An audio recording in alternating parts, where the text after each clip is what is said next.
Hello and welcome to another edition of the WRRAP podcast. As ever, it's me, Harley, in the hot seat. I'm joined by the usual crew of Hattie, Nick, and Dan. How are we doing, fellas and lady? Yeah, not too Folks, bad. that was the term we discussed on the off air. Yeah, I'm good, thanks. Did you have a good weekend? Yeah. All good. Yeah, I gave up a chance to play rugby, although that game got called off because of the pitch anyway, for going to see Bluey live. Oh, And well, can I tell you, it was actually quite fun. I enjoyed it. Can I just ask, is Hattie there? I can't see her. There's a bit of fog on my screen. Yeah, you can't see me. I'm just hidden. my Yeah. weekend started well. I went to see I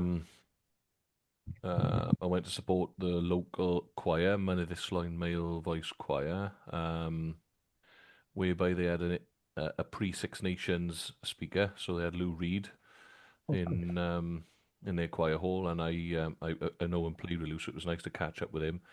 The last time we saw each other, that we come to we established was about 10 years ago in Tiger in Cardiff, so that's how long ago. That's how long ago that was. We saw each other, and we were both a bit worse for wear that night. So it was good to catch up with him and see him, and then it gradually got worse, to be perfectly honest. Abbott Lady took a trip down to the capital and come second against Glamorgan Wanderers. I don't want to go into the score because I'm still having therapy over it. I remember the number 3 being mentioned on Gav's roundup. Yeah, I can't remember what that 3 was attached to. but it was attached to a 6. And But which way round was it? oh, come on now, stop it! You can go and look at the score on All Wales Sport, right? But there you go. But no, we come second. They were good in all fairness to them, and it was one of those games where every offload they threw stuck and so on and so forth. They were good, pushed the sword. So good on them. Congratulations to the Wanderers on a well deserved victory. We know that that's not our they're not our battle really. The likes of Wanderers and Bedwas this year, our fight is for survival. So yeah, we move on to next week, or the week after rather. I'll do a little shameless plug here actually. That this Friday evening, Abbott Leary play Old Tillerians RFC for Old Tillerians 75th anniversary. Old Tillerians currently play in Division 5 East, I want to say. So they'll be coming to Abbott Leary Park, the short half-a-mile trip down the road to Abbott Leary Park, and all donations go to a charity on the gate. All gate donations, etc., go to a charity. So please come down and have a beer and enjoy a bit of Friday night rugby. Should be a good laugh. But yeah, so that happened up to me on Saturday, and then Blackwood under 11s got spanked as well on Sunday. Bless them. Rugby's always the winner. Yeah. It was resignation time by Sunday afternoon. So yeah, but as they say it with kids rugby, rugby's always the winner. Okay. But it wasn't the winner. Whitehead's RFC were the winner. But there you go. Nick, how were your weekends then? I have got a very grumpy Labrador. He's more grumpy than normal. So I was discussing with Harley off air that it's a bit like having a newborn baby, except instead of crying, it's incessant barking. Oh. I'm still waiting for the imminent birth of my first grandchild. Hopefully it'll be this week or next weekend. I've told her, please leave a space between, is it 6:15 that we kick off in Twickenham? And 5:45, something like that. 8:30. Or maybe it might be better if she does do it. It does come out at that time. Yeah. I don't have to watch what we might be talking about later. Absolutely. It's been busy time all round. And of course, you were at the brewery field on Saturday as well, weren't you? So yeah, good. Yeah, I was. Yeah, fantastic. and a good occasion, and good to catch up with people, including a few of the boys off the Dragon's Lair, and a good chat with Jamie in particular about a few things around Welsh Rugby. But we'll leave those two maybe to the individual pods, is it, Harley? Yeah, so we won't cover too much about the games this weekend, but we're going to leave that to the feeder pods so we can focus a bit more on the Wales stuff. And as it is Sixmas and Six Nations is starting, we're bringing back a popular segment of Drink of the Week. This is sponsored by Beer 52. So if any of you fancy a free case of 8 beers, just pay the postage, and you get some absolutely wonderful beers. So, going to go through this blurb, and then we'll talk about what we've got. So, if you want your 8 free beers plus postage, go to beer52.com/wrap. So that's /WRRAP, and you cover the postage. You get your 8 incredible beers. So, Beer 52 are currently the #1 beer club. It's one I've used quite a bit in the past. It's great. So when we were doing Drink of the Week, I was always struggling to find new beers. So something like Beer 52 really helped because I didn't have to think and go to get stuck with supermarkets. So when you go in, you get a different selection of beers and stuff. If you're like me and you don't mind what you go for things. I know Nick, you tend to be more on the lighter side of things. So they've got a lighter box, which is more focused more towards your pilsners and your lighter IPAs, or if Dan, you want some good hearty Men of Gwent style stouts and porters, you can go more towards that thing. Hattie, I know you normally drink neat absinthe and whatever the hip kids are drinking these days, but I'm sure there's beers in there for you too. As well as beers, you get the fantastic Ferment magazine, which talks about beers all around the world, fermenting processes. I'll be honest, I didn't think I was going to enjoy it, but I've been rifling through and actually found it really, really interesting. There's also wonderful snacks that I'm sure Hattie would love to tell you what they were like, but they were so good. Her parents ate them before she had to go. Yeah, don't leave them on the side in your own house, because if you get a visitor, they might nick them. She said they were very nice though, so. And the big thing, so as well as getting your beer, your snacks, all that with these subscriptions, if you're not happy or you want to skip a week, it's very simple. Just click pause and it will cancel. Go through. So just remember, if you want your 8 free beers plus some snacks plus an interesting magazine, go to www.beer52, so 52 /WRRAP and get your free case. And now that's all that. Now let's talk to the thing that people really want, and that is the beers. So this week, because I can, I'm going to decide that I'm going first. And I'll be honest, I've picked this one purely by the brewer's name. So this is by the Yeasty Boys. Yeasty Boys. Called Speed Date. So it's a Pacific IPA. It's really nice, fresh, hoppy, quite refreshing. It's almost like a Pilsner, but just got that little bit more of a hoppy edge to it.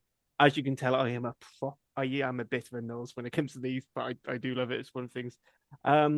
Yeah, just nice and refreshing.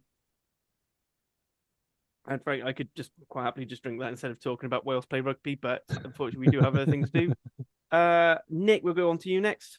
Okay, I've got a Pilsner. It's a Carlo's Worldwide New Zealand Pilsner. And it's a bit more hoppy than I would normally choose to have, but it's actually very tasty, and I'm enjoying it. Aces Hattie, what have we got today? We've got exceptional design work here, which you can't really see, but it is the Tropical Unicorn Session IPA, complete with unicorn on the can. I believe it's pineapple-y. Pineapple, passion fruit, grapefruit, bright orange, and tangerine. So all the fruits. It smells fruity. It kind of tastes a bit like Starbursts. If Starbursts were a beer.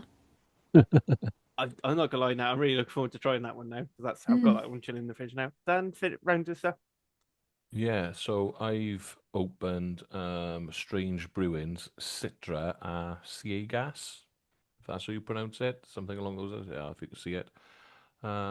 And I've gone with it today because it's a hearty 6.5% for a Monday evening. And while I will encourage you all to drink responsibly, this will get you anchored. Tell me all 3 of your teams lost without telling me all 3 of your teams lost, Dan. 4 if you include Gwalia. Wow, that was painful. That's painful and unexpected and didn't happen. I've memory hold it. I said I'm pretty sure the boys and the Dragons there said it was a bye week this week. Sorry, Gav. Should have picked you up on that one. Anyway, so we'll move on. So we'll briefly, quickly go through the news. It was looking quite empty, but we did get something drop this evening just before we started recording. Yeah, I'll come to that last if that's okay, Harley, and ask for comments at that point. It's mainly been Ospreys news, really, not related to what's going on in the background. The Ospreys announced last week that Leinster scrum half Cormac Foley, who's 26, joined the club on a short-term loan to cover international call-ups and injuries. He has made 23 appearances for Leinster and now has one appearance for the Ospreys after he came on Saturday night. The Ospreys also announced that young loosehead prop Garen Phillips, who's currently out injured, I believe, has signed a new deal for the club. Garen, 24, is a former pupil of Ysgolry Dewine and has made 48 appearances for the Ospreys and is seen as quite a promising young player, despite his coaching and by David Francis, who appears on the Ospreys occasionally on the Welsh pod with me. So despite that in the background, he's doing pretty well. And stay with Wales' most successful team. Steve Tanby has called up Osprey lock Rhys Davies into the Six Nations squad. Probably not a surprise, given that we all sort of knew that the Gloucester prop second row was injured, Fred Thomas, going into the squad. So I think the shock was, why wouldn't you at least have 4 fit locks to start the Six Nations? Anyway, and as Harley's alluded to, the big news tonight and hot off the press and much discussed on this podcast, and I noticed was picked up by Lawrence Slate on the BBC podcast, the naming rights for the stadium has been agreed, and it will continue to be with the Principality Building Society for a further 3 years. We also learned that tonight, unbeknown to I think most of us, that an extension was agreed with the WRU, with Principality, to cover an extra year during COVID. There's a surprise. We weren't told by the powers to be about anything about that till tonight. And in the interest of lack of WRU finance transparency, we don't actually know how much per annum this is actually going to mean, what the financial commitment is to the WRU, how that might help the financial situation for Welsh Rugby. Dan, you and I have been most vocal about this on the podcast and in our WhatsApp group. What's your view on this? And obviously the others are more than welcome to come in with any of that news. Well, first and foremost, I think it, on the whole, is probably good news. It means that we've got someone that's still interested in banging some money in. But ultimately, we kind of knew that there would be plenty of interest due to the status of the stadium. You know, we've discussed this no end of times, the amount of shows and boxing and football and everything else. It's not just a rugby venue. So, as you've already alluded to, the thing I'm most disappointed about is we don't know how much. When I saw the news, I quoted it and retweeted it, basically saying that 5 to 10 million per year, because my understanding is that's what Twickenham's at the top end of that. It's sort of 10 million a year. I'm right in saying 100 million over 10 years. Yeah. For me, we should be somewhere in and around that region. So anything less than 5 would be a failure for me. Just due to the nature, and people are going to come at me going, "Oh, Welsh Rugby's not where it should be," and blah blah blah blah blah. Yeah, but it's not just a rugby venue. So everyone in the current, if you had some good news, surely you'd want to shout it from the rooftops. So to me, it stinks a little bit that they've had to release it because people are asking the questions, but it ain't good. And I think as well, like, it's not just like obviously people on Twitter were kind of asking, like fans were asking. I don't know if any of you saw it. I probably should have saved it to bring it up exactly. But there was a report earlier on, or kind of late last week, saying how much in naming rights the WRU had lost because of how poor the Principality deal was. And obviously people were then asking the question, what's going on with it? And I think that's potentially why. But it's just, everybody knows it's a bad deal. So is it improved? Is it not? Well, and Probably not. And the only thing that's suitable is that it would improve. The numbers should be there. For me, what's the current deal? £1 million a year. Yep. Yeah. I know. To any lay person listening to this, including us, £1 million is exceptionally large. Life changing. Yeah, but not when you own an asset like the Millennium Stadium or the National Stadium, whatever you want to call it, in its sort of original term, that has hosted Drake, Beyonce, Stereophonics, Oasis, Ed Sheeran, Madonna, the list goes on. That's hosted, for those of you that like your wrestling, the WWE. That's hosted international and world championship boxing events. That's hosted the Champions League final. And I know people will say, and it's due to host European football tournaments. I know what people say. People say they got to take the name down because of the UEFA laws. So they call it the National Stadium of Wales, I think, for the football stuff. They got to take the sponsorship off it. But I'm telling you now, everyone go into it and everyone talking about it is still a principality. Right? Simple as that. When people are talking about it in their living rooms or in the pubs, oh, what's that stadium on the TV? It's the Principality. Okay. Or what's the National Stadium of Wales? Google it. Or Principality Stadium. Come on. It's a multi-use venue that should be worth millions of pounds to sponsor per year, and anything less than as a failure. I think it just shows how little faith big organisations have in the WRU, and Principality like, well, if it's cost us pennies. I think on to the Cardiff Central podcast put out, it was for 2 points of SA, a glass of white, wasn't it, a gin tonic and some crisps. Yeah, it's probably nothing for them, especially with all the exposure. Plus, as part of that naming deal, they seem to get access to players for adverts and the like. So yeah, and I said earlier, didn't I wonder how much they paid for the extension? It's probably like $6.50 a year or something stupid. I know £6.50, a debenture in a box and whatever it is. But I don't know. If it was anything substantial, I think that we'd have heard about it. There'd have been a press release, and so I'm assuming it's going to be similar, which is wholly disappointing. 100%. I can agree. I said the only thing I want to add to the news is I think we said it when the squad was announced that Reece Davis should have been in from the start. But I think that's everything news-wise then. Yeah, that's for me anyway. So moving on, so Sixmas is fast approaching. This year it's going to start on Thursday night, but that's France Ireland. So we're not going to cover too much about that game. If you want to hear a bit more about that, keep an eye out for the top 14 digest, which is on the Global Game Line pod. We also have the Interpro show, but we'll cover it from our own perspective, and the URC rewind will be dipping in and out of Six Nations this year. I've always said check out the WRRAP channel if you want to hear more about the regional games that happen this weekend. Dragon's Lair's already out. Cardiff Central will be recording tomorrow. Scarlet's Erie's Wednesday. Erie's Wednesday. Scarlet's is recording as tonight. we are as well. There's also the SRC podcast if you want to hear more about the thrilling called off game between Swansea and Ebbw Vale due to weather. So there's lots of that.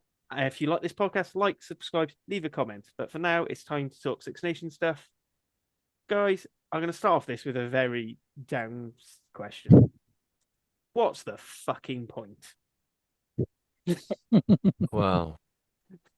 I can't wait to sit on my sofa and just be in pain, just mental torment, and then to have the audacity of people I know. Obviously, accent gives it away. I live in England. A lot of my friends, unfortunately, are England fans. I will then have text messages of people just laughing at me. Yeah. And actually, I think it's worse when they send pitying text messages as well. Yeah. I think I'm a little bit more upbeat about it, I think. And I'll explain why. Number one. Is it the beer that's got to you? Yeah. It's the beer, yeah. It's 6.5%. I'm, halfway wankered. No, not all the way. Halfway. No, I think let's just go through team by team, right? I think that England at Twickenham is going to be a step too far for us. No doubt about it. They're on a good run at the moment. On the up, I think it's 11 on the spin. They've created some real good depth, especially with this summer tour to Argentina. So they're definitely on the up. And I would say that Ireland is probably going to be a step too far away from home, although they do have some issues up front at the moment in terms of prop fitness. and very much the same as England does. England struggling on the tight head side of the scrum. Nevertheless, I think they'd be too much for us. France have gone a little bit gung ho in terms of their selection, leaving out the likes of Pinot and Gael Ficou, which I think is a little bit crazy. But on the other hand, their depth chart is incredible. But we all know that stereotypically the French, irrespective of clubs or the national side, don't travel too well. I think they'll be a little bit too strong for us, but there's an opportunity to put in a good performance at home against the French. And there's no reason, I don't think, that why we can't beat Italy and Scotland. The key for Scotland is they always start like a steam train at the moment. They've done the same in recent years. They did the same in the autumn internationals. We need to stop them getting so far ahead so that we can, we need to stay in the arm wrestle, because if Blair Murray's try wasn't chalked off at the tail end of last season's campaign, we weren't far off picking up a result up at Murrayfield. And we nearly came back the year before as well, didn't we, at the Principality? So I don't think we'd be far off there. My understanding is the Italian squad's got a few injuries to key people as well, and their depth chart, like Capuazzo's out, for example, and I think their depth He's got chart... a paper cut. Yeah, but it's nasty, real nasty one. And their depth chart, I would have said, is probably going to be similar to ours. And let's not forget, we play in the same tournament as pretty much their first team, i.e. Benetton. And we know that we know what it takes to beat those guys. So there's, whilst I think 2/3 fixtures are probably too far for us. Again, very much like Abbott Leary on the weekend, whereby Glamorgan Wanderers not really our battle in the league. I don't think England, France, or Ireland are our battle this season. It's about trying to pick up those home wins against Italy and Scotland. My only concern is, and I'm sort of in between, is that if we get absolutely hammered in those first two games, which is a possibility, how do we retain the confidence in what are winnable games? I do believe you're right there, Dan, against Scotland at home, and then a tougher trip to Ireland. And then, let's say it's a game we go into in the last weekend of the season where we've lost every game. I think we're more than capable of beating Italy at home. We weren't that far off, let's be honest, in the rain in Rome last year under Gatland and a very limited game plan.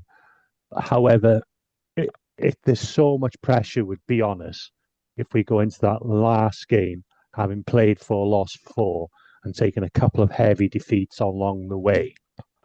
Could we raise our game for that final game?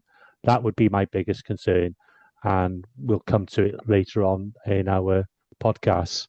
That would be something that would give me great concern. I not think just that though. To be fair, it's not even just the mental side of being. It's we've got the arguably the two most physical teams up first, back to back. Then we play Scotland. Then then we have a rest week. Then we play Ireland again, another physical team before we face Italy. There's a good chance that the team that, if we put out what we conceive as our best 23, there's a good chance a lot of them won't be there for week 5. Particularly given how much rugby some of these lads have played, or how little in some cases as well, because we all know playing too much and playing too little is just as bad as each other at times. I think it could be a bit of a worry. Well, I think realistically we could, not realistically, I think feasibly we could win 2 games. I feel like Scotland haven't really kicked on. I think their autumn showed that they are stagnating a little bit. And I'll be honest, I think Italy should be really worried that the 2 players who are arguably their first choice halfbacks in Pajarello and Garbisi are not playing a lot. They tend to, the games they're playing are in the top 14 are the games where you're like, who on earth's that again? Oh, didn't so-and-so play for the All Blacks in like 2011? Yeah. With 3 games. It's they tend to very much be in the rotated sides. So I think that could be an issue for them as well. I think what I think we're going to have to focus most on is going to be, as cliched as it is we're going to have to focus on performances, and we've got to see an improvement from the autumn, and an improvement week on week. I think for me, I think we'll be able to score tries. See, look, I don't think scoring tries will be a problem for us. I just think we need to shore up that defence a little bit because, you know, scored. I think it's the first time we scored 4 tries against the All Blacks in a long time. The problem is whenever they had the ball, even though we were making tackles, it was too much gain line. You know, the physicality was too much for us. Same with Argentina. But I think if we play like we played with the ball against those two sides, then we'll score plenty, especially against Scotland and Italy. So I think I that's think going to be we'll an be all interesting right. discussion when we come on to team selection, because I don't disagree with you there, Dan, at all. But I have ideas how, which might be different to other people on this podcast, how we shore up our defence. I know what you're going to say, and I think it's definitely something worth considering. But we'll go on to that. I said that's a preview for later. So first of all, we'll focus on England. Let's get this one out of the way because then we don't have to think about them again. Tournament. So they've released their squad for the game. Borthwick On a Monday. on a Monday. Borthwick has been very bolshy. He knows what he is, and I know he hates leaks almost as much as Gatlin, so he's more than happy to say, "Here's the team." I mean, not a huge amount of surprises in this, so I'm just gonna run through. So 15 to 9, 1 to 8, correct, the correct way to do it. So you've got Freddie Stewart at fullback, Manuel Faber-Boso, Tommy Freeman, Fraser Dingwall, Harry Arundel, makes up your sort of your outer backs. George Ford controlling it at 10 with Alex Mitchell at 9. Then your pack is Genge, Jamie George for what is going to be one of his second to last Six Nations, injury permitted. Hayes, Alex Coles, Ollie Chesham, Guy Pepper, Sam Underhill, and Ben Earl in what is basically a three fetchers back row. And then on the bench, you've got Luke Cowan, Dickie Bevanrod, Davidson, Mario Toje, Tom Curry, Henry Pollock, Ben Spencer, and Marcus Smith as your sort of back covers. Again, I think everyone could have picked those names. I think the surprises of Toje on the bench, but there's family bereavements which make it understandable. And I think the game plan is going to be very simple, isn't it? It's going to be 60 minutes of kicking us and have their back three, and for Tommy Freeman chase after, pinch the ball off us, and then in the last few minutes when we try and open up, you're gonna have the likes of Pollock and Marcus Smith running wild. Yeah, well, yeah, they play like a 4-phase probing game when you get the middle third of the field, whereby they get 4 phases to make momentum via a line break or an edge. If they don't get that, then they kick the ball. And traditionally, it's either a box kick to compete or they go down into coffin corner. Now, aerially, we've been suspect, haven't we? I think that's probably what lost us the game for Argentina. Despite the physicality, if we'd have had more ball against Argentina rather than losing the aerial battle, I think we'd have been in the game a little bit more. What I am pleased about, in a way, is that with England, I'm never sure of the balance of their back row. Like you said, effectively, there's 3 sevens on there. We all can play 7. He's a bit of a hybrid, Ben Earl. I like Pepper and Underhill. I think they're cracking players. Teammates at Bath. Underhill, destructive defensive tackler. Fantastic. But, I don't think there's anything from a physicality perspective that we shouldn't be able to manage. They're not massive men. There's not like a Billy Vunipola in there now, or someone that's absolutely huge. The other one that I think we need to be aware of defensively is Fraser Dingwall. Dingwall's very good at 12 at taking the ball to the line and picking the right option. So if we're going to defend soft, let him come at us and then pick a runner. It's going to be a hard day at the office. There'll be line breaks anyway. We have to put Dingwall under pressure every time he's got the ball. And there's no hiding the fact that if we allow George Ford an armchair for the day, he's going to dictate everything that happens. In a really old-fashioned way, I would have thought. So that needs to be seen too early. I don't know what you think. I think you stole the mark from my question, which is going to be how do we combat England? And I think you've sort of hit the nail on the head. It's got to be you can't let Ford have his platform, and you can't. And if we're not securing that ruck ball, the back row is going to have a field day. But if we can make them work a bit more, then Yeah, Then you've got half a chance. we have to be sound aerially.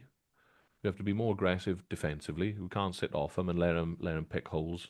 And we can't allow the one way you can get at Ford, and again, everyone's aware of this. You've got 100 international caps now. George Ford is a first-class touch rugby player in defence. We have to be sending people down his channel to target him. We don't want to be. You don't want to be running at Sam Underhill and people like that for the entirety of the game. We have to try and target wherever George Ford is, especially from set piece. I'd be targeting that seam at the back of the lineup very quickly to run back at an angle towards him. I'd be launching the likes of Aaron Wainwright off the back of the scrum, especially if Thomas Francis starts to go and get into him straight away. And, it's a bit old school, isn't it? But we got to rough him up a little bit, I think. And in terms of our tactics, I wouldn't play with the ball at all in our half, because if we get turned over, they'll transition us very quickly, either kick us back into coffin corner or score. Score via transition. Every kick's got to be completable. If we're not finding turf, either straight down the middle of the field, turning their back to, because I think they'll probably defend 13 and 2 on the weekend.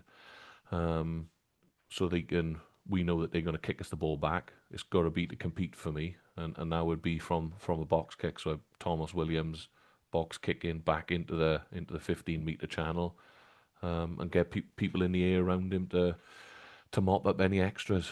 But to play that game, we've got to pick a team who can play that game. Yeah, It might not absolutely. be. It might not be who's in the best form. Whatever. It's about that's our game plan. Who within our squad is best suited to play that game plan.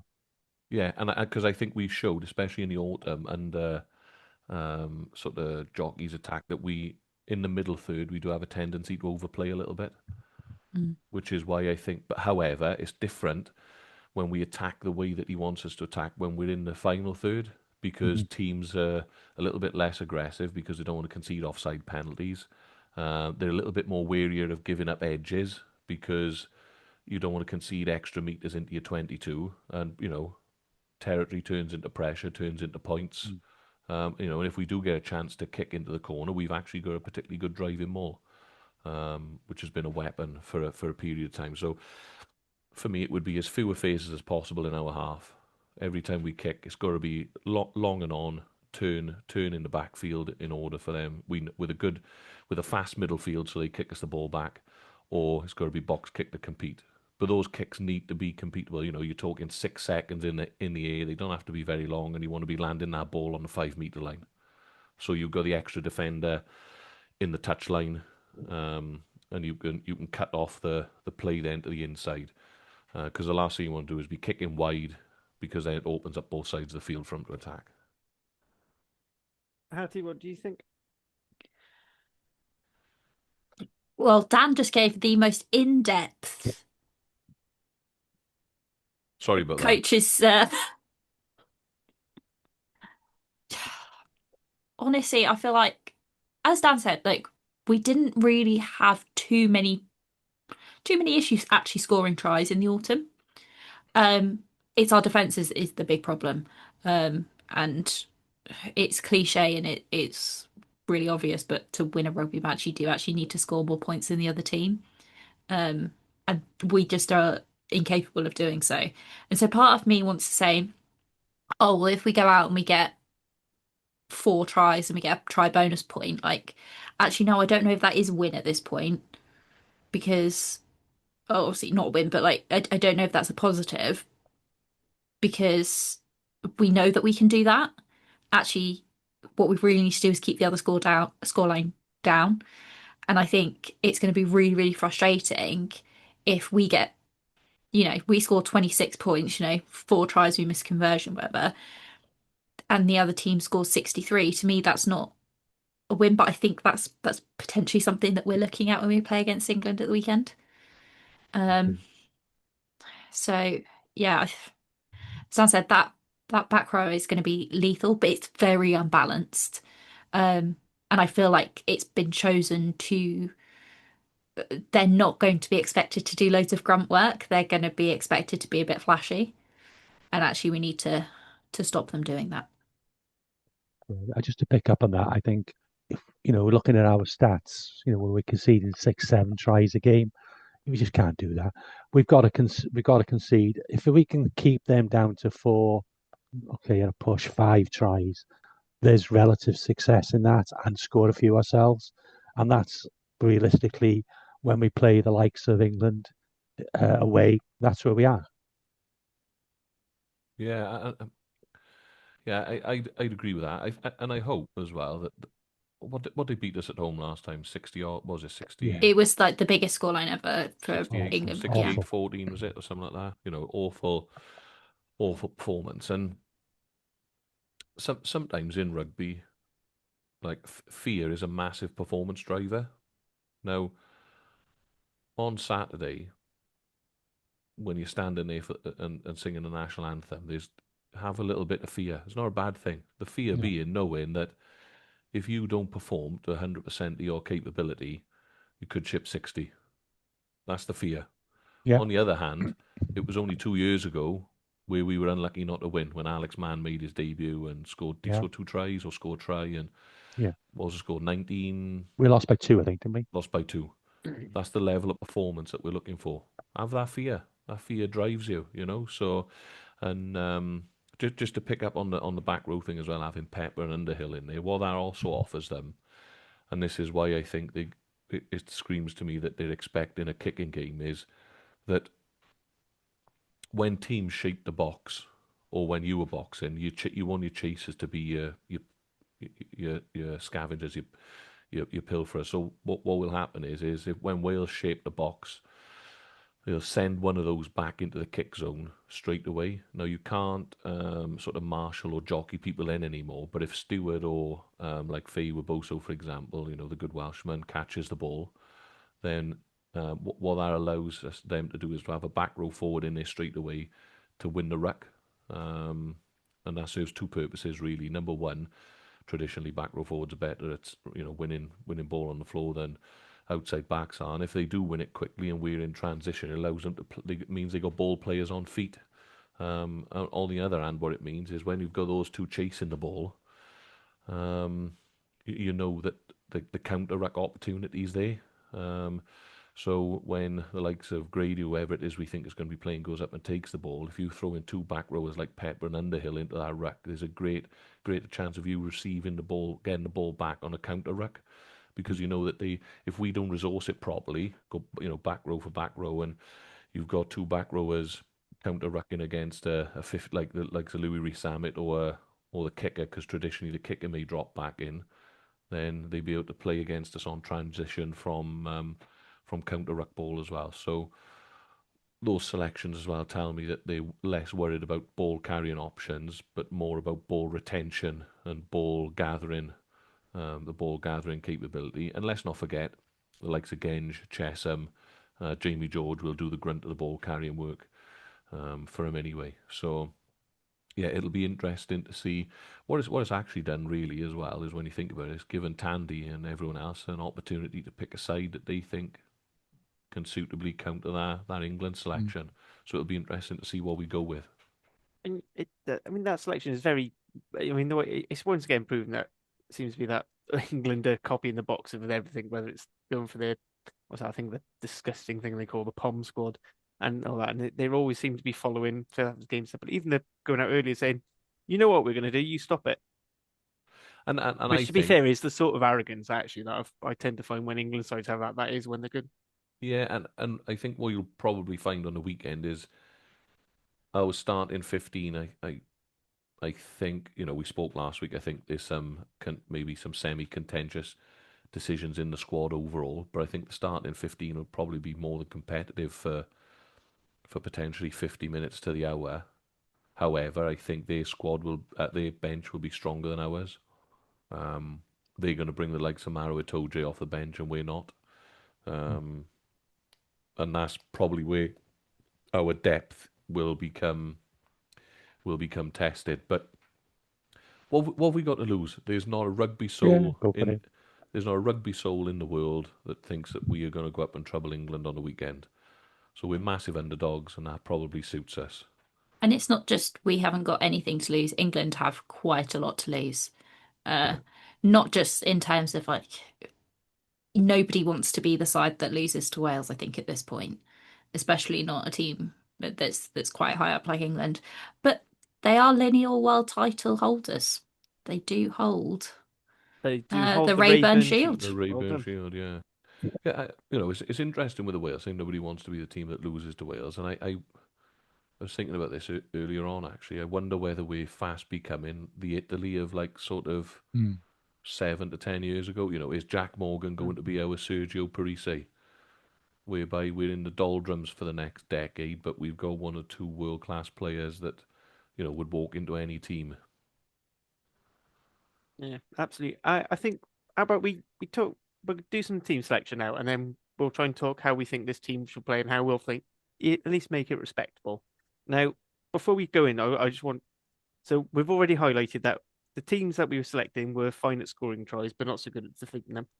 Now, with these changes in mind, we've got to make sure I feel like we do have to balance not going too far the other way and see a team that can sort of hold back the tide, but we don't score enough points that it does matter. Because if we're going to let teams into our 22 and we defend admirably and let in 2-3 tries, that just means we're getting beaten by 10, 15 points, but we've only scored 3. I feel like that's also a step backwards as well. So I think we'll start off with front row. So options at loose head, just to get it, are Nicky Smith, Gareth Thomas, and Reece Carey. So using loose heads. Then tight heads, you've got Thomas Francis, Archie Griffin, and Sam Wainwright. And then hookers, we have Belcher and well, basically it's a fight for the bench between Yeah, Belcher and Lyles Derry's because I gonna think start. I He's think we got could. to. Derry's going to start. So, Myth. Hattie, do you want to start Oh. off? Who you think the props are going to be either side of Derry? I mean, I'd be really surprised if it's anybody but Tom Francis. Yeah. Right. Because Archie Griffin is only just making his way into that Bath team. That's Sam Wainwright. I'm not going to say anything. And yeah, Tom Francis, he's been playing in the Pro Day Dub, but realistically, if you're going to pick any position out of the Pro Day Dub, I think a prop is probably the one that you want to pick. And he's just very experienced. Do I expect him to do anything else around the pitch? No. You He want him will to? make tackles. He will stick his head in a defensive ruck That's and true. slow it That's true. down. Yeah. He's very good. He's very good around the ruck area. I don't expect him to carry. No. Um, and then other side, I don't know, Nicky Smith maybe. I don't know. I'm less certain about that one. I'll go next. I do expect Nicky Smith to start. He's, from what I believe, I don't watch a lot of Prem Rugby, as it's now called, but I'm not hearing anything that he tell me different, that he's not doing well for Leicester. But happy to be challenged on that. So Nicky will start. And yeah, it's got to be Thomas Francis. He's, he might not do that much on the field, but for me, if he can hold his own scrum for 45 minutes and do the other things that Harley's alluded to, he's done his job. Then it's up to the next man to come on and do his job. So if he can do that, I think that's great because let's be honest, if we were starting one of the other tight heads we had in the squad, we wouldn't be possibly, we'd be saying we might be under pressure at the scrums from the first scrum. But I do expect Thomas Francis to be able to hold his own in the scrum for at least a half. Yeah, I agree. Smith, Lake, Francis for me. So I'm gonna jump in and be awkward. So I'm gonna go with two things. See if either of them sway you. So Gareth Thomas, I know he hasn't been playing a lot, but I find he doesn't tend to bring too much impact off the bench. But one thing he's very good at, if you bring him up, if you have him for that first 50 minutes, is he gets people down and he gets them down quickly before they give up too much gain line, which is addressing one of your points. The other thing I want to say is Tandy seems very keen on Reece Carey starting, getting 50 minutes out of him, and then Nicky Smith off the bench. And then with Carey, in theory, you've got a carrying option, which allows for your tight head to maybe not, and other positions around the field to not take up the bulk of that work. Yeah, Either of those for you, or are we all definitely going to go with Smith? No, so Despite that. so I agree with you that I think out of those three options, Nicky Smith is the most effective off the bench. But I think that's just because he's the most effective generally. I was about to say, is this going to be a France 2011 thing where they thought, oh, our fly half's really good off the bench. He's a really good impact player, but the impact was because they were starting two scrum halves instead. Yeah, no, Was it Tranduke at the time? I think.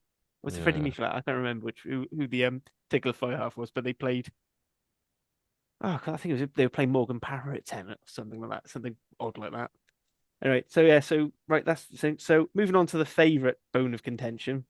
So I'm gonna just drop a grenade right in here, and then I'm gonna let Nick have his say. So for me, I'm picking a lock pairing of Dav Jenkins and Ben Carter. So I think you've got two high work rate players, both very good at line out, and defensively very solid. Yeah. Now I'm gonna have.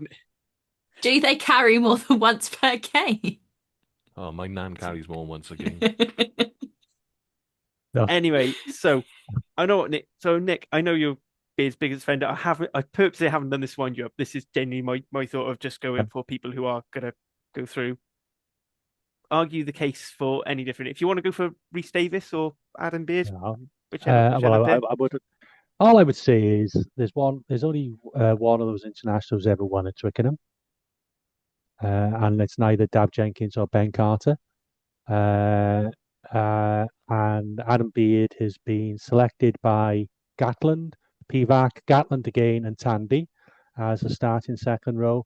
He was only not selected by the sheriff, whatever his name is. What's his name?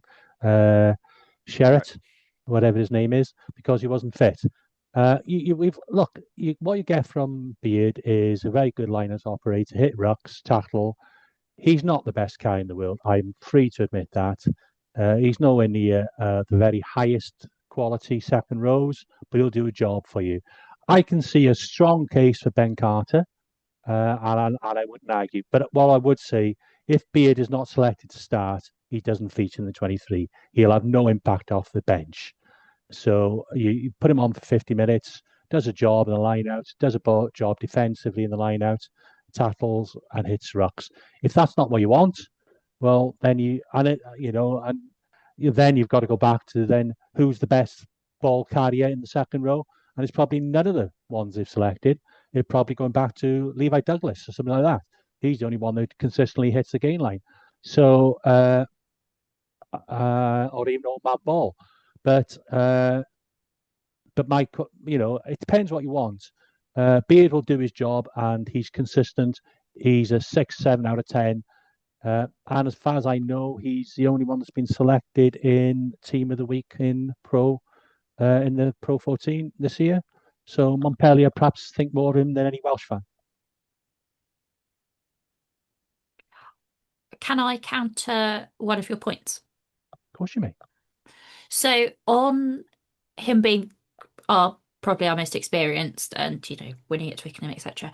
I think one of our biggest problems for a very, very long time, and it comes down to the fact that Alan Wynne-Jones played so much, and then we had Jake Ball who played a lot and he started a bit later for Wales, is that we didn't really develop any second rows.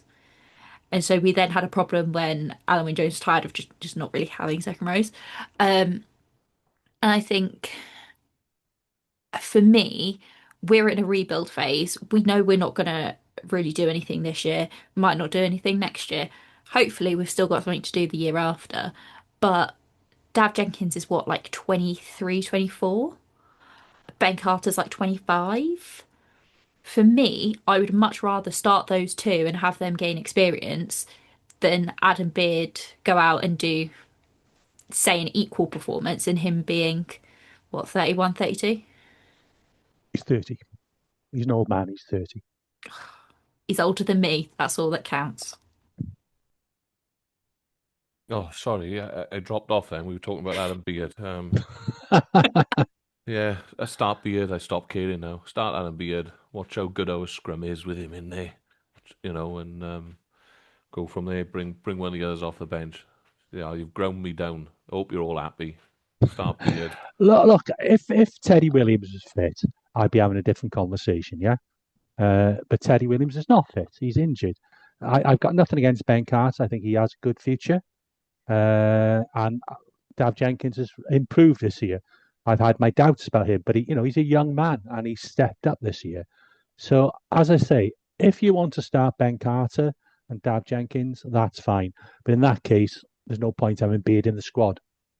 No, I agree because what would his impact be? Yeah. Same as it would be if he started. But here we go. He's gonna start anyway. We all know he's gonna start. Because I heard someone say that the scrummaging was really good. I didn't realise it was a special scrummaging position. All I'll say is, when we get, he's going to start every game in the Six Nations if he's fit, right? Let's cross-reference his work rate with the other second rows in the Six Nations. At the end of it, let's clean slate, and then we'll judge him on that. But you're right, Beard's going to start with Jenkins, and there you go, end of debate, and I can wake back up again. Well, I think that's it. I know we're assuming that it's going to be Beard and Jenkins, and they are objectively our best two second rows. But just for the sake of making this even more of a debate, even though this is the only one we've actually had any real debate on before at the moment, any other combinations? Beard and Davis, two people who know each other well. Davis loves hitting rucks, hitting people. He will do those godforsaken carries no one else wants to do, where you're only expected to make a yard or two because you're running straight into three defenders to set up the kick. I think he'd do a stir. He's tough old cookie. There's no doubt about it. He'd do the jersey and himself proud. He'd offer a load of grunt. And I think Nick made a good point in terms of Levi Douglas as well. If you want impact off the bench, I know he's not on the squad. It's a moot point. I get that, but you've only got to watch Levi's performances in recent weeks. He likes whacking people, and he'll carry the ball over the gain line. Physicality is one of the things we've been missing. You look at Levi's, God forbid, is a ball carrying second row. No. Is that allowed? I don't think it's allowed. I didn't think that was in their job description. Can I just say the thing that surprises me most about Levi Douglas? He gets up in the air. Yeah. Because that's his job. Fair fucks to the lifters. No, because that is a hard man to lift. He walked past me as we were coming out on Saturday night. He's a big guy to lift. Yeah. Yeah. No wonder your props are all fucked, Dan. Yeah. That's true. I'm going to send an email now anyway, just to World Rugby to complain that there's a ball carrying second row in Gwent, and if we can have one that doesn't, that'd be great. All right. Anyway, so moving on to, I think, something that I know personally for Hattie and myself, one of our favourite areas, back rows. Mm-hmm. So there's a fair few options. There's quite a few ways we could set this up. I think we're all going to agree though, Aaron Wainwright's going to play 8. Yeah. So then for your flanker pairs, so your options are James Botham, Ollie Cracknell, Harry Dees, Alex Mann. You could go really mad, put Rhys Davis on 6, which would be the worst option ever. Josh McCloy, Tame Plumtree, everyone's favourite Labrador. There's quite a few things there. So I think first of all, let's boil down what we want from a 6 and what do you think they're going to go with a 6 and a 7? Are we going to play more left and right? Maybe you pick someone you pick a pair like James Botham and Josh McLeod, and you get 2 players which effectively play the same way as a 6, 7.5. One tackles, the other one gets over the ball. Both are fairly happy up the guts carriers. That's one route where you still have some ball carrying, but your defensive prowess. You go for someone a bit more athletic in the line out, like Tame Plumtree. Do we go up? Do we go for Ollie Cracknell at 7 as an out and out ball carrying 7? Floor's open, gents and lady. I think 6, I think will either be Cracknell or Mann. And I'm leaning more towards Cracknell because I think, based off what we saw in the autumn, we're going more towards having a more traditional 6 and a more traditional 7. We've been trying to play that kind of 6.5 or having 2 7s out on the pitch for the last couple of years, which makes sense. We have got an abundance of them. But because we don't have the most physical second row, we actually really need a proper blindside flank. Like, really, we need Dan Lydiate to be like 24 again and able to play. That's what we need. We don't have that. So I think it'll be Ollie Cracknell, which I'd maybe prefer Alex Mann, but I think it'll be Cracknell. And then at 7, I'm going to be slightly biased, but I do think I'm right here, and I think it's going to be Josh at 7. I think he is probably he misses out a lot just because of injury, but also because we have Jack Morgan. And I think to me it makes the most sense out of everybody that we've got. Uh, so yeah, I think it'll be Josh and Ollie. I don't know what you guys think. You might want to clip this, but I actually agree with Hattie and the Scarlet. So I don't know if Lee wants to do that. I fully agree. You And need some obviously that means that Nick also agrees that everybody's favourite naughty Labrador will be coming off the bench. Oh, he won't have so long to get a yellow card. Let's put it that way. But We've got other options. We're already playing three potential 8 options off the bench. We don't need fun for it. It's fine. So I agree. I think Cracknell will give us a little bit of physicality, which we definitely going to lack. And Dan's made a good point about there playing 3 6.5s in the back row. I think Cracknell could take the ball up to them and make them do the hard tackling, and and take us over the gain line. Because in the 2 games he played, I think it was 2 games, he got injured against Japan, did he? As I remember, he did do that. So I would certainly look at Cracknell being in the team, and I really like McLeod. I think he's a really good player, all-round player. He offers a bit of everything. He's not frightened to take the ball up, and I know he's not internationally experienced, but he's a very good leader, and Yeah, I think we'll need that.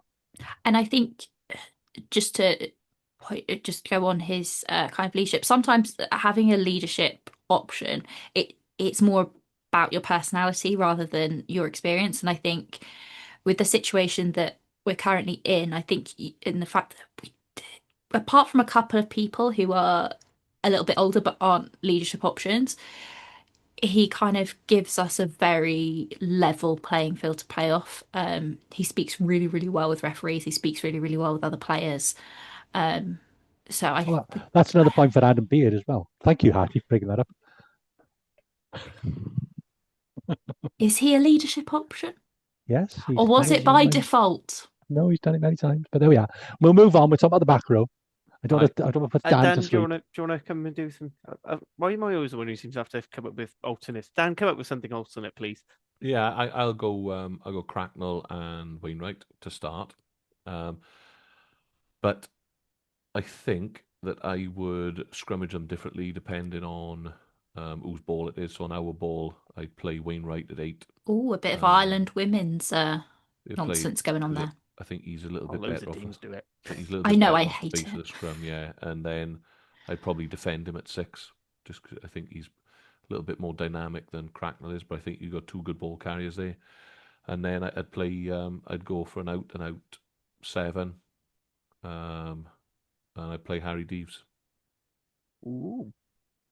And I have to say, if you want someone who knows what England Wales is going to mean, and you want someone who, I mean, you can't get better than working class hero Harry Deves. Yeah, I think he deserves a shot. I thought he performed admirably against New Zealand when he was given his opportunity, and he's a traditional 7. If we do get a line break, I think he'd be good at connecting play when we get in behind. So I'd give him a shot. Uncontroversially, unsurprisingly, I am gonna be slightly different again.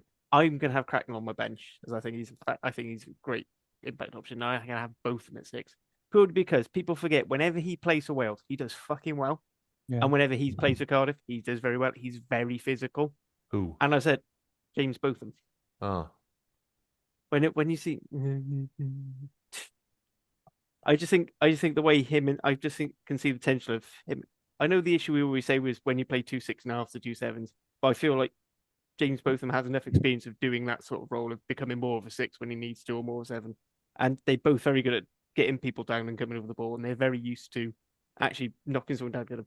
The other thing is with McLeod and Botham, even if it is only one or the other, I feel they're the 2 players in the squad who are closest to Jack Morgan. Now they know I'm not saying they're the same or as good as before I get angry Ospreys fans. I'm saying in terms of skill set, they are the closest. The other thing is James Botham's also quite good in the line out, which does help if we're, because that the England Steve Borthwick coach team is gonna attack your line out. They just are. Chesham is a very good counter jumper. Alex Coles is a very good counter jumper. Mario Toje is famous for being a good counter jumper and screaming in hookers' faces and getting them to throw, getting them off. But I said I'm going to go with it with a consensus here. The line-out thing, I think these days is a little bit of a fallacy because as long as you manage the numbers right, drop the 4-man line-out every time if you're struggling to win the ball. You've got 15 metres to work in as a 4-man line-out. Don't put any props in it, so you've got 4 lifting options. In and out, little bit of jiggery-pokery movement, and you're creating an uncontested jump every time. Don't even have to throw it in straight then, so Ryan Elias can come on. Simple as that. I hope we clip that bit up as well. Right, so we're going for a consensus. I think the general consensus is Cracknell at 6, Wainwright thing. And I said three of us want Cracknell at 6, 3 of us want McLeod at 7. So we'll go with that as well. One of us is making the graphic, so. Are you not going to make a case for Man at 6 or 7, Harley? I think we've seen what he can do, and he will give you a fantastic work rate. But while he will get his man, pun not intended, whilst he'll get the man down every time, I do get that with Dan that we need players to start smashing England players back. Yep. And I feel like maybe the heavier teams aren't going to be as suitable for man. Similar for D's, actually. I feel like when you go up against the more lighter packs, so the Scotland Italy style packs, I think that's when they will thrive in those sorts of games. And I feel like it's going to be heavy. I think it's worth remembering. Sorry, Harry. Worth remembering we've got 3 consecutive games, so there's bound to be some rotation, isn't it? Yeah. And I just think that, and I go on about this all the time, right? If you don't win collisions, you're not going to win the game. So you need to pick a pack that's going to win you some collisions, right? So at the moment, you've gone like Smith, Lake, Francis, Beard, Jenkins, Cracknell, Wainwright, and then other McLeod, Deves, whoever it is at 7. You should, in theory, win enough collisions there. I think for 50 minutes, we'll win enough collisions to not get rolled over. Yeah. So moving on to we'll move on to the British boys at back. Is there going to be any arguments against Thomas Williams, Dan Evans as a halfbacks? I've already written down Williams in my notes. I don't think that's arguable. I, obviously, as a Scarlets fan, would argue for Costello. I think he's playing better than Edwards is right now. I jump in here because I don't necessarily disagree that Costello has been playing well, but my reasons for keeping Edwards is twofold, maybe threefold. Number one, Costello's not long back from injury, right? So it's one thing playing well at club level, it's another thing then being able, with limited game time, to be able to go and do it at international level. Number two, in fairness to Edwards, he hasn't put a foot wrong in a Wales jersey, I don't think, over the last however many starts he's had. And I don't think now if Costello comes off the bench and takes it off him on Saturday, fair enough. But he's got to go and you need to give him that chair time to go and get it. And I forgot what the third point was. I'm sure it'll come back to me, but it couldn't have been that important. I'm with Dan on that one. I mean, the reason I suggested those two start is it's the continuity thing more than anything. I feel you say continuity, right? And I am going to point out that we haven't won a game in a while, so maybe continuity isn't the best option. We have. We won 2 games against Japan. Yeah, and Edwards. I'm pretty sure Dan Edwards was 10 in both of them. Last time Costello won a game for Wales was the World Cup in 2023. Georgia. Mm. And yeah, I'm obviously for me, it's the first. I don't. I agree. Dan Edwards has been okay this season. He's not been brilliant. He's not been bad. But he's the man in possession, and it's up to either Jared Evans or Costello to take that position off him. And it's a little bit old, and I agree with what Hattie's saying. I think Costello's performances have been good. You know, he was good before he got Yeah. injured. He played against the Bears, didn't he, and against Glasgow and stuff like that. And since he's come back, obviously the Scarlets have. There's no there's no surprise the Scarlets have turned their form around a little bit since he's massively since he's been back. So, I wholeheartedly agree. I just think they're both young lads, but you haven't really done. Whilst Edwards, he hasn't done anything wrong. Edwards, I haven't been watching him in an Ospreys jersey. Going, God, Jesus Christ, he's been poor. That's not been the case. I think it's a little bit. These boys are a little bit. I don't want to say mentally frail because that's maybe not unfair, but you see where I'm getting at now. Like confidence and sort of mentality is probably a little bit on the edge in the Wales squad. We don't want to do anything. I hope that they both go well and it's a real tussle for the brilliant. And hopefully they'll both be around for the next 5 years. Absolutely, yeah, absolutely. Hattie, do you want to push back again now, or are we happy to put it in for this team? No, I wrote down Edwards about 3 minutes ago. Cool, but I think Costello has objectively been playing slightly better, but I just feel they're going to go continuity because because of the attack, trying to keep that build on that attack. I think there is a strong possibility that either in like the first or second game, maybe the third, Costello comes off the bench and plays really, really well, and he takes the jersey off him. But I think we're probably going to have that for the next like 5 or 6 years. Is just it flipping between the two of them, which is not a bad position to be in. As long as they're both playing well, I look forward to it. And as Nick said, it's 3 consecutive weeks, so there is a chance that you might see that jersey swap just for cycling through. Centres. So this is where I think Nick is going to introduce one of his changes, and I think we all know what he's going to say. He's going to say Owen Watkins 13. No, we don't have Owen Watkins anywhere near the team. He can defend. So last thing we want to do is have people in the centre who can tackle. So no, I'm being sarcastic. Owen Watkins is a very, very good underrated player. He doesn't get the plaudits as some people do for the highlights reel. And I'm reminded a little bit what something Ellis Jenkins said on one of the podcasts, where he'd have man of the match or player of the match a couple of times for a couple of absolute standout moments. But he would say he played okay. And then other games where he's done the nuts and bolts really well, he's come off the field thinking he's played really well, and there's been nowhere near that award. So that's your Owen Watkins. He's going to do the basics very well. He'll organise the defence. He will make his tackles. And given what we said before, and you quite rightly anticipated my position, is that we want somebody who's going to make it difficult for England to cut us open. And if you remember the game at the last game against England, we had the same centre pairing who was playing for England against us on Saturday, I think it was, Dingwall and the other lad, he plays in the wing usually, Freeman, and they cut us apart. So I don't think they'll be cutting Owen Watkins. So yeah, definitely Owen Watkins at 13. And that's hard on Eddie James because I think he's been doing probably quite well. But I just think defence at this occasion is possibly an experience. I would go with Watkins. 12, I think it'll be Ben Thomas because in fairness, his inform has improved since the Autumn Nations. He's played well for Cardiff. I still have my concerns a little bit about his defence. His carrying has improved, but would be my concern. However, I think he will start at 12 because he's a Sherratt man, and Sherratt runs the attack, doesn't he? So I would be surprised if it's not Sherratt and, in my opinion, Watkins at 13. Sherratt's bloody Ben Thomas at 12.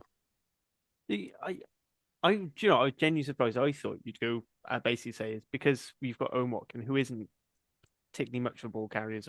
I thought you'd just go on. You'd stick Eddie James's natural position of 12, which is where I thought. I'll be honest, that's what I wrote down when I was predicting your centre partnership. Because for me, I think if you go for a slightly smaller 13. You've got to have that bulk at 12, and then maybe you go for someone who's a bit more of a playmaker at 15. You go more down that route, and you use Blair Murray. Well, we all as know, that second and I'm sure playmaker, Dan but- would agree with this, 13 is the hardest position in the backs to defend. So therefore, who's your best defender at 13? And whatever you might think about him walking, I think that's clear who is the best defender at 13. Yeah. Oh, 100%. I don't disagree with that at all. I was just I saying I think you have to swap that midfield Mhm. around to complement. Because I think sorry, Dan, I was going to say whoever we pick at 10, like all of our 10s are small. Yeah. So then having Ben Thomas, who is a small 12, I don't think. I think to have Watkin, I think you have to have Eddie James at 12, who, although internationally we see him more as a 13, he really is a 12. And I know a lot of people see him as like a big lump, but he can play the ball as well. Oh, Came yeah, he's through good as a player. 10. Well, he started off age grades as a 10. So I mean, he could, in theory, he could do the distribution stuff. He just very rarely has to do it in the Scarlets because of how they set up. So What does Dan think? Because me and RT are going to have opinions, perhaps biased, unconscious bias by our teams. You've got no skin in this game. Who do you think?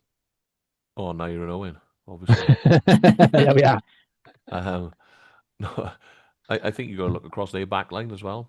When you go on about size and stature, the way England, I think, are probably likely to play the game is not the way that we would traditionally assume, with like a Tuolangi in at 12, or a Tyndall in at 12, or or a Burgess that they've put in there previously. They've gone Dingwall's 90 kgs, something like that. Yeah. Ford, not a big man. Tommy Freeman is a winger slash outside centre, not a big man. There's no England to come into play. It's a Lee Blackett attack. If you think they're going to be spending the day trucking the centres up, we're very much mistaken. They're going to come to play a speeder ball. They want to play to an edge. They're going to play out the back, and it'll be square blocks running at us. So I think Owen Watkin is our best defender, and therefore I'd have him in there purely for that, so he can marshal the defence for us, and then I'd be okay going with Ben Thomas in there as the playmaker. I think that's the way they want to play the game. So he's in form at the minute. I'd play that, and he's not likely to get run over by Dingwall. That's not, you've got England's version of Ben Thomas or Wales's version of Dingwall playing opposite each other, I would say. That would be my take on it. So effectively, we're going man for man almost. You look at Edwards, Ford, Dingwall, Thomas. that falls apart when you go Freeman, Watkin, I think. Yeah, Freeman's a much better runner than Watkin, but I would argue that defensively, Watkin's better than Freeman in at 13. Freeman's traditionally played a lot of rugby on the wing. So Freeman's a top player, my British Lion, but my centre pairing for the weekend would be Thomas and Watkin. Okay, any pushback then? So I think we've had two people go for that. Yeah. In fact, we've got 2 of each, haven't we? There you go, Hattie. You can decide when you make the graphic, and we'll see if there's price. I said I think I was agreeing more towards the Watkin at 13. I think the only difference for me is Eddie is pushing Eddie James into 12 over Ben Thomas. God, I sound like a really terrible Cardiff fan. I know. Choosing the Cardiff. You'll never be on the Cardiff Central ever again. You're banned. It's going to get even worse when we start going on to the back three. Well, I suppose to counter what you're saying is we go in like for like. Would the option for Wales to be then to go, right, this is what they've picked in midfield, we'll challenge them physically. Yeah. So then you go with two big centres that are going to just run up, but then that changes the way that we play the game. Yeah. But we go, right, come on, you're having it. We're gonna send Eddie James down your channel for 80 minutes. And as you said, you want people to run at George Ford. Yeah, and if you're running at that scene between 10 and 12, for them it's going to be a case of, he's your man. No, he's your man. What's it? That's where I think the flaw in this attacking system is easy. Is that you need carriers in your pack if you're going to have the back line who don't carry as much. And we don't have that. Balance. That's where the balance comes from me. I think that's the reason why we're always going back towards a more, whenever we've tried to go to a playmaking 12, we've always ended up going back to your physical Jamie Roberts, Hadley Park style. It's for that reason. It's like Moving on to the back. horse. Sorry, Harley. It's like horses for courses, really, isn't it? I suppose, and this is the beauty of rugby. Whereas, if they might be thinking, well, if they go with big centre partnerships, we'll run around them, which is what they've got the ability to do with the team that they've played, and that's what'll make it an interesting battle in midfield. So yeah, sorry, let's move on to the back three. Yeah, so move on to back three. So Blair Murray, incumbent 15. We'll go through different options of that. Wings, there's clearly a trend in if you look at these wingers. You've got Josh Adams, big lad. Mason Grady, big lad. Gabe Hamer-Webb, surprise to many, big lad. Worked with Jockey before, very physical, very good on that right wing, very good in the air. You've got Lewis Rees-Zammit, Tom Rogers, again, big man. Ellis Mee, famously big man. And then I'll be honest, he does kind of stick. Blair Murray does stick out. Well, he sticks in, I suppose, more than sticks out with being a smaller guy. And I feel like that has to be on purpose. That I think they're going to persist with him at fullback, and they're going to go for two big wingers who are very good in the air. I don't think it's the right hand. That doesn't mean that's who we have to pick on this pod. We can pick who we want, but I do think that seems to be leaning into it. I would have agreed with you up until December-ish, when Blair Murray hit whatever form he is currently in after he came back from injury, and I don't know what's happened to that poor little man. But he should not be starting. I also don't think that the backup option that a lot of people are presenting is Louis Rees-Zammit. I think that is a terrible option. Personally, I would go like Tom Rogers at 15. I don't know what you guys think. I'm going to push back a little bit there. I agree. I think the key word there was little. And he's too little in international rugby without shepherding to play 15. So I could see him having maybe a roll off the bench with 10, 15 minutes to go, broken field, possibly, because he offers options. I just don't, with him, with Murray, I'm not sure if he's got the out-and-out pace to be a winger. He's very good off, jinking. But I don't know that. He has got a good left boot. I've said that before. I recognise that. I'm going to push back a little bit on Louis Rees-Zammit. I understand and Harley and you have often gone on a lot about his defensive frailties. I haven't seen as much as you have. Perhaps you've watched more of him in the English Prem than me.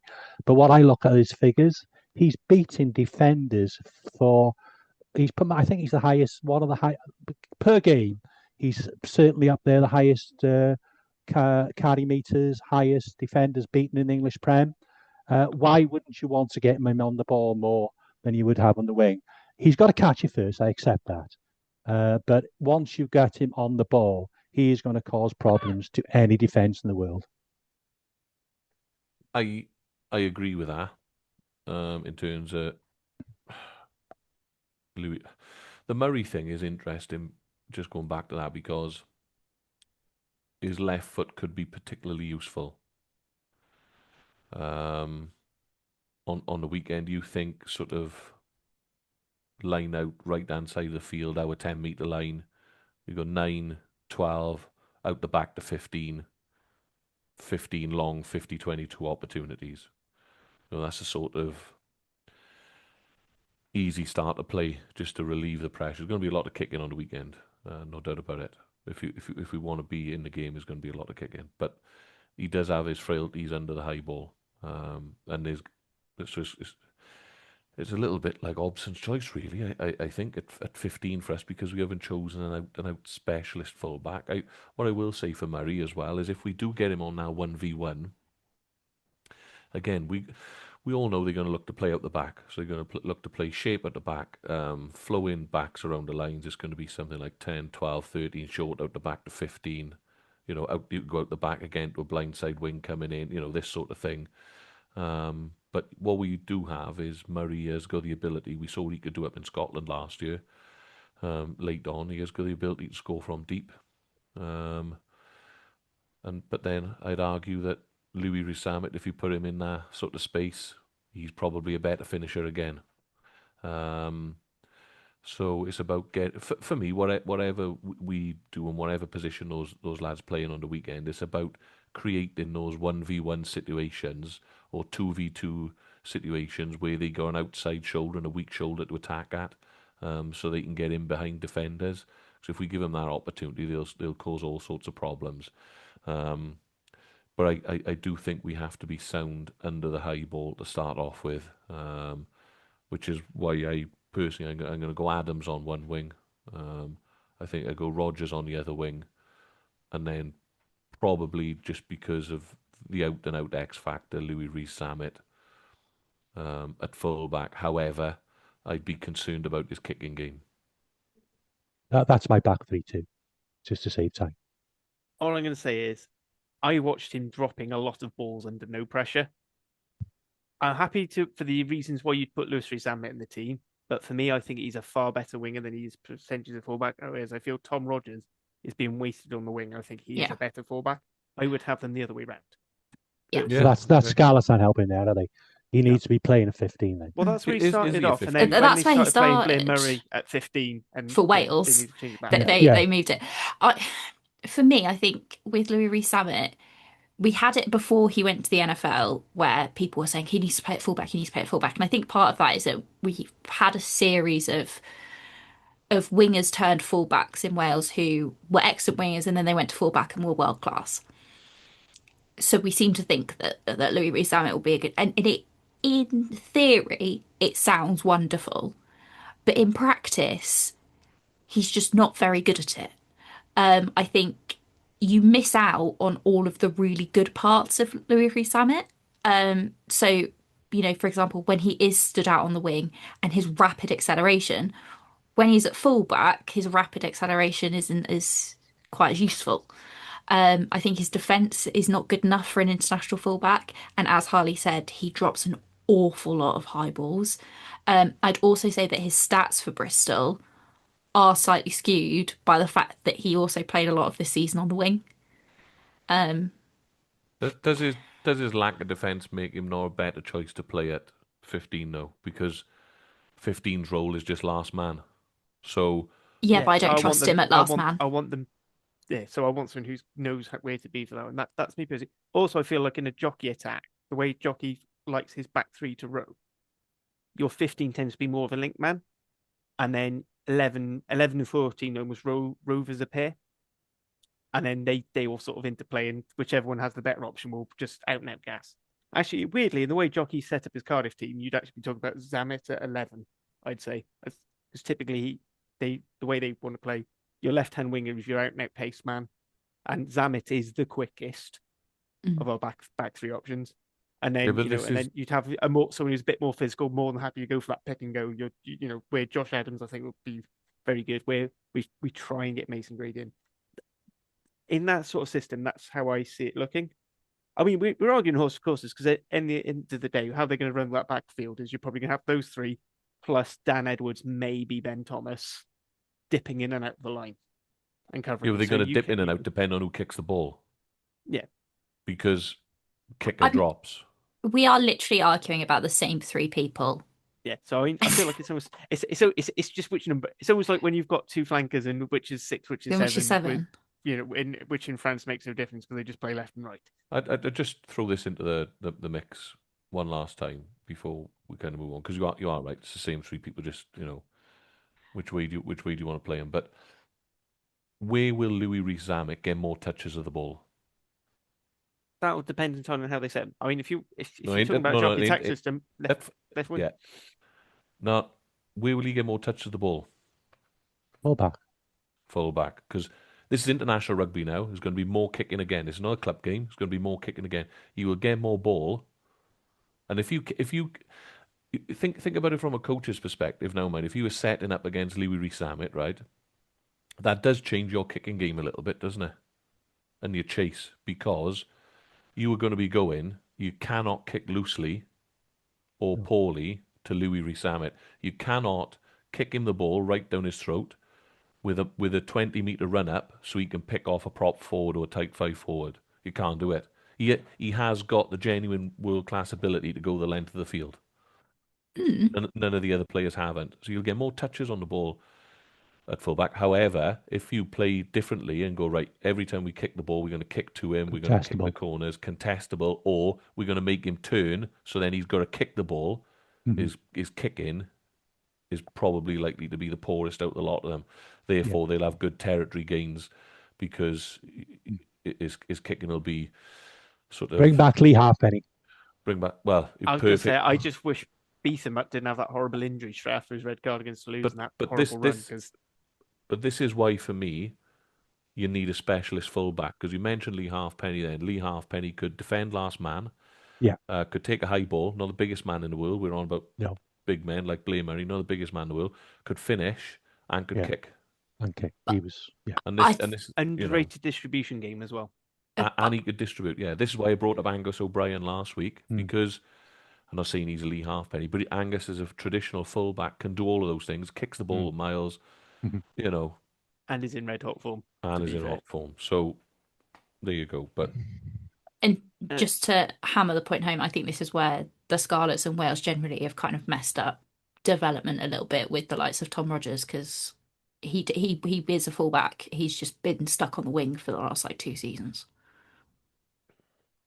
yeah, Absolutely. And I feel like that's where I said, I feel like Beetham's injury woes which sort of can win it overtake him because he is a big lad. Was very good in the high ball, and he's got a siege gun of a boot, which always helps. Anyway, so for the bench, I'm just going to reel off names. If you disagree with a name, just stick your hand up or say, "Oh, I disagree." So I'm going to go with a lot. I'm going to go with Elias, Gareth Thomas, and Archie Griffin. Reese Carey. yeah. Cool. Go with that one. As I said, I think Gareth Thomas is similar to Beard. You start him or you don't bother really. But I thought I'd chuck that in because I feel like that's the obvious name. Right, and then bench option, I'm going to go with Carter. Yeah. I'm going to go with. I'm going to stick both of them on the. I'm getting both of them in this team, and both of them I'm is happy going on with the both. bench. If I'm you're happy- going I'm with happy- Crandall because he covers 6, Physical. 7, 8. I'm happy And with again, both he's of them there, yeah. physicality. The only other thing I would think of is if you go with like an Alex Mann or a Harry Deves, just for sheer amount of energy those two would bring off the bench. And the other thing is, those two and others, England have gone 6-2. Why don't we go 6-2? I we would wanna go do 6-2. I would Yeah. go Do 6-2. we want to yeah. do a 6-2 where we have 2 second rows? Do we Or have do you 2 go- second rows? Yeah, you've got Rhys Davies still. Or do you go with someone like Tame Plumtree, someone who can, at No. a pinch, go second row if it's an emergency and you're not forcing someone else in? No, Carter both them, and then so like we've gone McLeod for example here. So Deves or Mann. With those options, I think I'd probably go Man just because I think he's more versatile off the bench. Cool. Cool. Then I'm going to go with Kieran Hardy for our scrum half cover. Yeah. Just because I think of the 3 he's played, he's getting the most game time, and I'd say of the 2 Ospreys scrum half, he's the better one. And to be fair to him, he looks like he's somewhat coming into some decent form. Maybe what was happening to him back in Japan was just a bit of a lurgy. Yeah. And then, so your outside back option. So this could be, so you want someone basically who's going to cover. So initially I was going to have Costello on this, but I really don't want to put fall into this trap of having a 9 and a 10 only on your bench with a little bit of versatility. And Ben Thomas, as terrible an option is really, he He can can do a job. cover. He can do a job. He can do a job there. Well, So Murray for would me, be I'm in thinking that you role. either go with. Personally, I think a centre. I would probably go with centre. But with Blair Murray, you've got someone who can sort of play 10 if you really needed him. So you've got him as an option. You've got Mason Grady, just on the fact, in theory, he can play wing and centre. Or the other option is Eddie James, who can play 10 or 13, and then maybe worst comes to worst, you push Ben Thomas to 15. Murray. Or can I throw a curveball? Gone. Do you think they might, if they're looking for somebody who can cover the wing and centre, do you think they're going to cap Hennessy? Well, that is a strong shout, and I think that's someone, Nick, you were begging, you were looking forward to seeing in the autumn as well. I like him, but I don't watch. It's difficult, isn't it? I don't watch a lot of Prem, so but I've saw him a lot for the 20s. He has got something. He's definitely a player of the future, and I suppose the difficulty is if you go 6-2, you probably want somebody with a bit more experience. If we're losing by 30 points, which could be the situation, well, it doesn't matter, does it? Let's get Louis or Hennessy on and let him see what he can do for 10 minutes. But if it's a bit closer, you probably want somebody with a bit more experience. And I think that's when you bring him on the wing instead of in the centre. Yeah. So, who do you think? Because I feel like really Murray. the only back with extensive experience left there, really, you're looking at Jared Evans. I suppose. I forgot to throw Joe Hawkins in the mix again, a 10-12 cover. I think you But can throw. I think you could do all that. I think the problem with Jared Evans or Joe Hawkins at this centre is if your 13 goes down, If you go it 6-2, becomes very like that. if you go 6-2, you've got to have a centre stroke wing on the bench, not a 10. Absolutely, I think I agree with you there. So, Hattie, do you want a final say on this one? I said, choke me opposite and said, I think we're gonna go a bit rogue and go for Hennessy. I think that's what the coaches are going to do. sorry, Dan, I just realised I didn't actually get your opinion on that one. Do you want to veto that? Oh, he said Blair Murray. Yeah. But I'd have gone Blair Murray because at the push we could stick Josh Adams in there, which we've done before. Whether we like it Can we go back to Tom Rogers? That was a less painful experience of a winger going to 30 or not. So, and I just think Blair Murray gives us a better kicking option.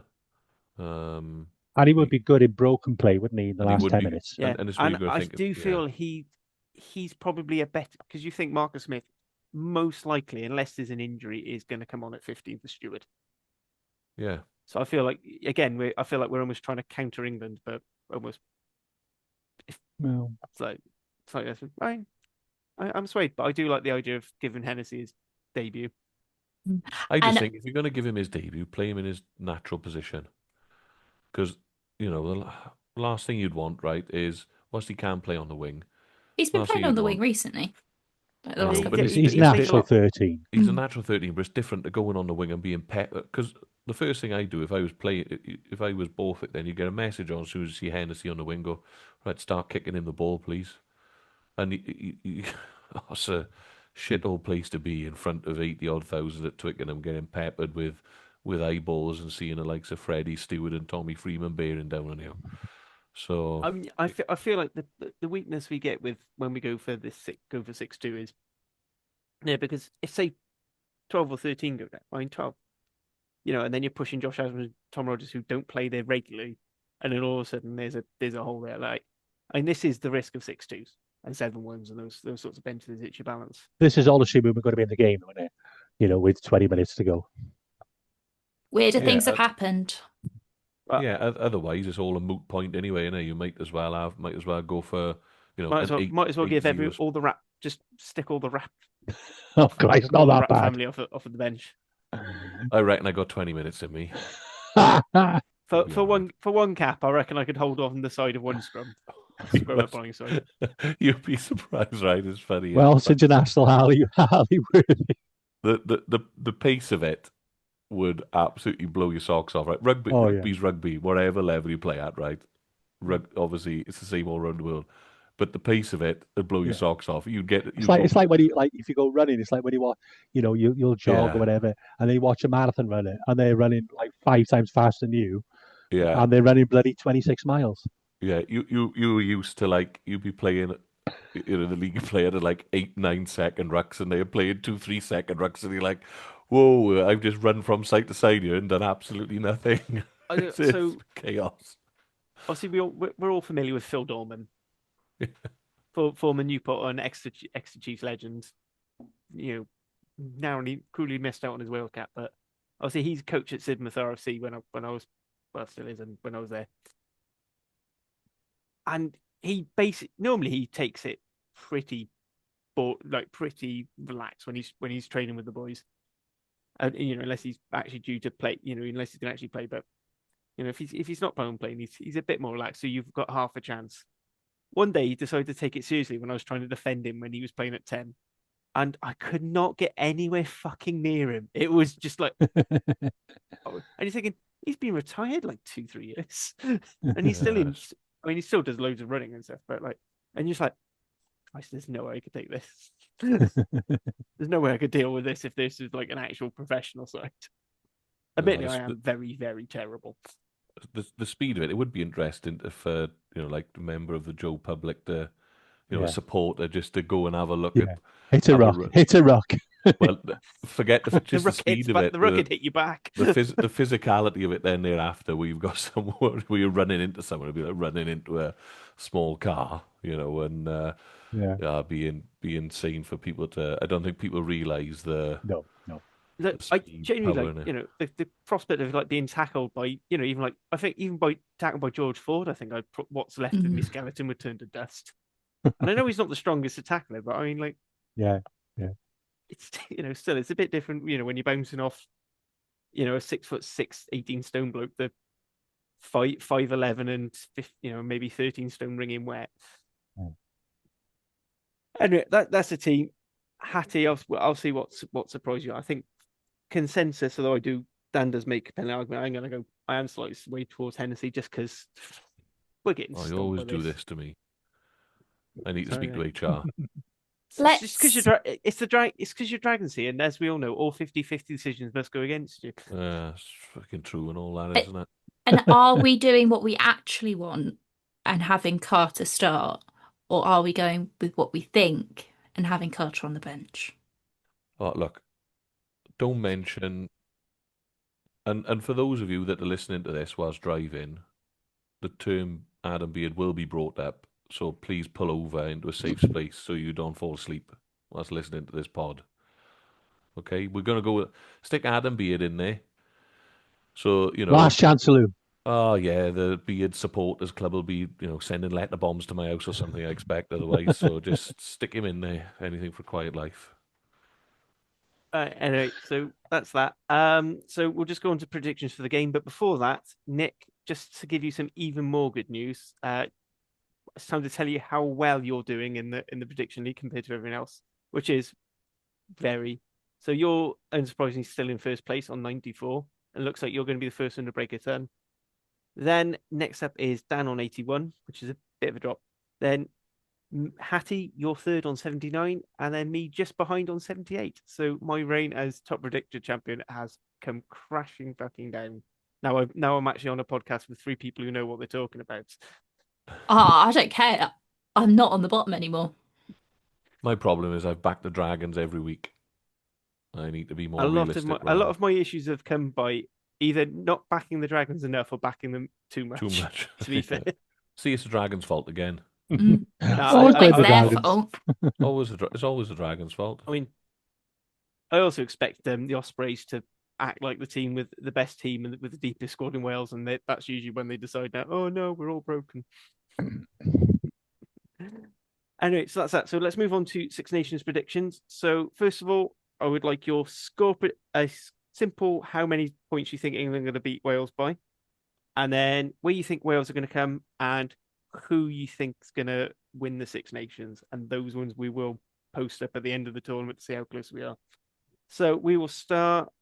We'll go with Dan. Start off with this one. What do you want? Score, was it?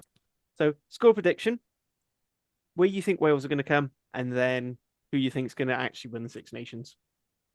38-17. England. Wales to come 5th. I think we win a home game. We come 5th. And win the Six Nations. On paper and on form, it should be England, really. I would say that I think it'll be a decider out in France. Excellent. Hattie? I am going to say 43-26 to England. I think I'm going to say Wales are going to come 5th. I'm not hopeful.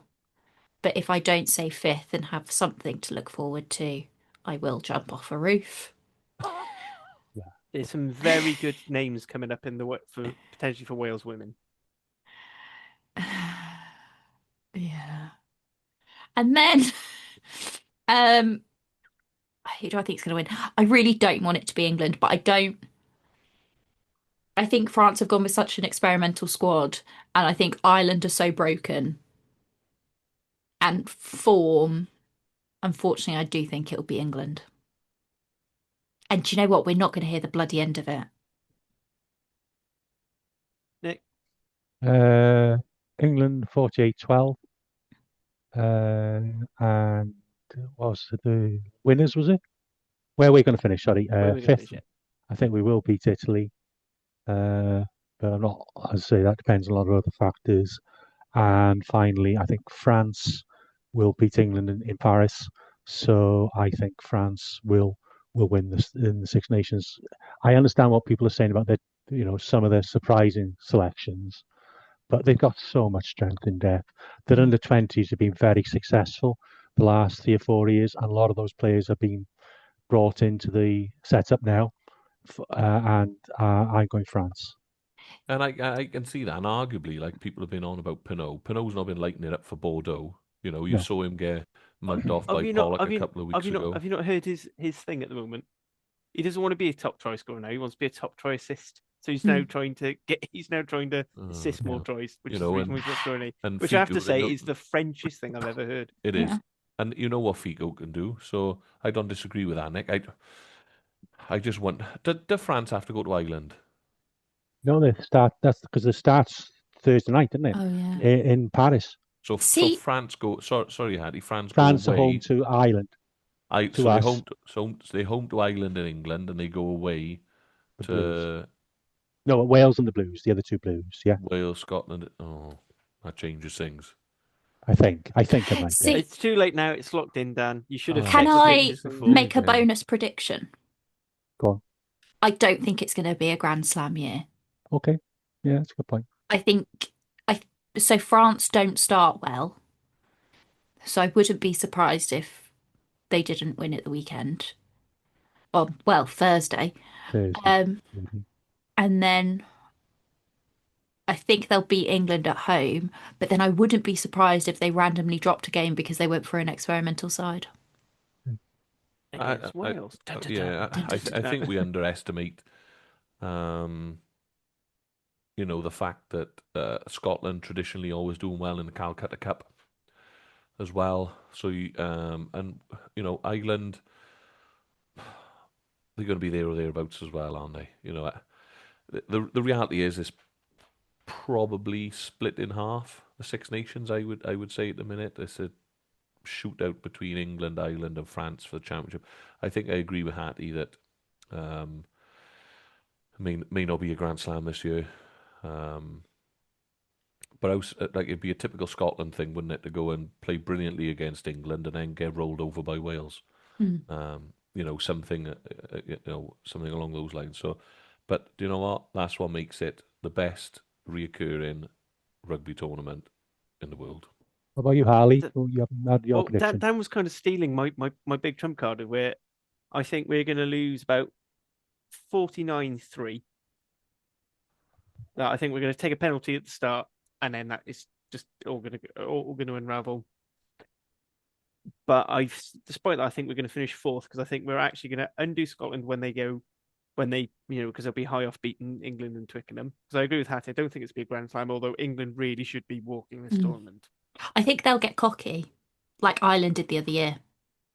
Yeah, I think Wales will finish fourth, and I think if we beat Scotland, we'll beat Italy. But if we don't beat Scotland, it'll be a wooden spoon. Because I think the mental fatigue side of things will go either that, or we'll for some reason do what we did a couple of years ago, where we didn't take Italy seriously, despite them objectively being an improved side and becoming much closer as we were dropping down. I think England are going to win it, but without a Sam. I think they're going to drop the game to Scotland, and that's going to reinvigorate them, and they're going to clean through it. And I think they'll beat France on that last weekend. But let's not forget now, right? Let me take you back 20 years. We've been here before. Yeah. 2004, we were rubbish. 2005, the dragon awoke. Ruddock's men besieged Twickenham, took them out.